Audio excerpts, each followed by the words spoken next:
In digital Marathi, जनतेच्या हक्काचं व्यासपीठ। डोंबिवलीतील एका केमिकल कंपनीत गुरुवारी दुपारी बॉयलरचा स्फोट होऊन 7 जणांचा दुर्दैवी मृत्यू झाला, तर 48हून अधिक जण जखमी झाले। जखमींना रुग्णालयात दाखल करण्यात आले आहे, जिथे अनेक कामगारांची प्रकृती चिंताजनक आहे। स्फोट इतका जोरदार होता की 3 किलोमीटरपर्यंत लोक घाबरले। त्यांना वाटले की एखाद्या बॉम्बचा स्फोट झालाय। MIDCतील अंबर केमिकल कंपनीत हा अपघात घडलाय। स्थानिक लोक म्हणाले, थोड्या अंतराने 3 स्फोट झाले। स्फोट इतके शक्तिशाली होते की आजूबाजूची घरे हादरली आणि काही घरांच्या काचा फुटल्या। भीतीमुळे स्थानिक लोक घराबाहेर पडले।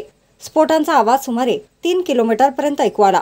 नागरिकांनी सांगितले की काही मिनिटातच कारखान्यात भीषण आग लागली। हवेत धुराचे दाट ढग दिसत होते। माहिती मिळताच अग्निशमन दलाच्या गाड्या, पाण्याचे टँकर आणि बचाव पथक घटनास्थळी पोहोचले। या घटनेची माहिती मिळताच उपमुख्यमंत्री देवेंद्र फडणवीस यांनी प्रसारमाध्यमांना माहिती दिली आणि सांगितले की अपघात झाला तेव्हा कर्मचारी जेवण करत होते। बचाव कार्य सुरू आहे। मुख्यमंत्री एकनाथ शिंदे, खासदार श्रीकांत शिंदे आणि उदय सामंत हे देखील जखमींची भेट घेण्यासाठी रुग्णालयात पोहोचले। निष्काळजी कंपनी मालक व व्यवस्थापकांवर कठोर कार्यवाहीची मागणी करण्यात आली आहे।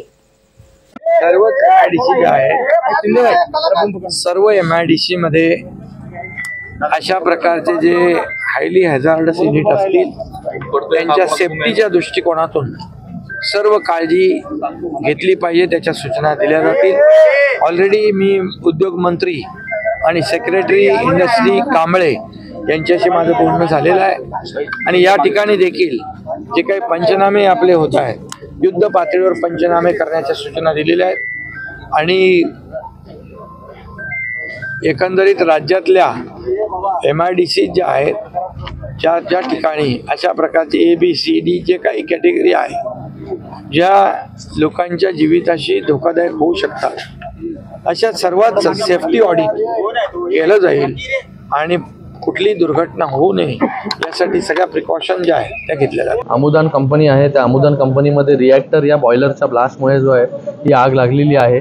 आजूबाजूच्या परिसरामध्ये पण मोठी आग जी आहे ती पसरली आहे। कंपनीजमध्ये हुंडाईची कंपनी असेल, बाजूला रेझिडेन्शियल म्हात्रेपाडा असेल, तिथेही आग जी आहे ती गेलेली आहे आणि मोठ्या प्रमाणामध्ये नुकसान जे आहे भरपूर झालेलं आहे।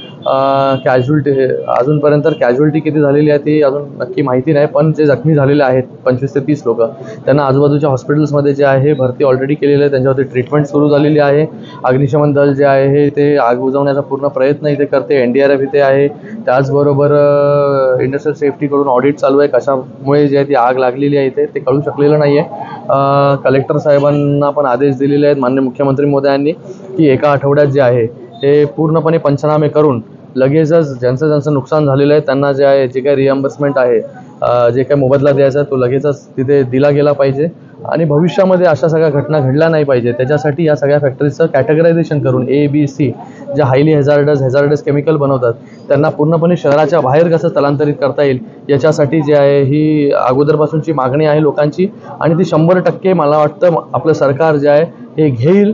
ज्या हायली हॅझार्डस केमिकल ज्या फॅक्टरीज आहेत त्या पूर्णपणे शहराच्या बाहेर जातील।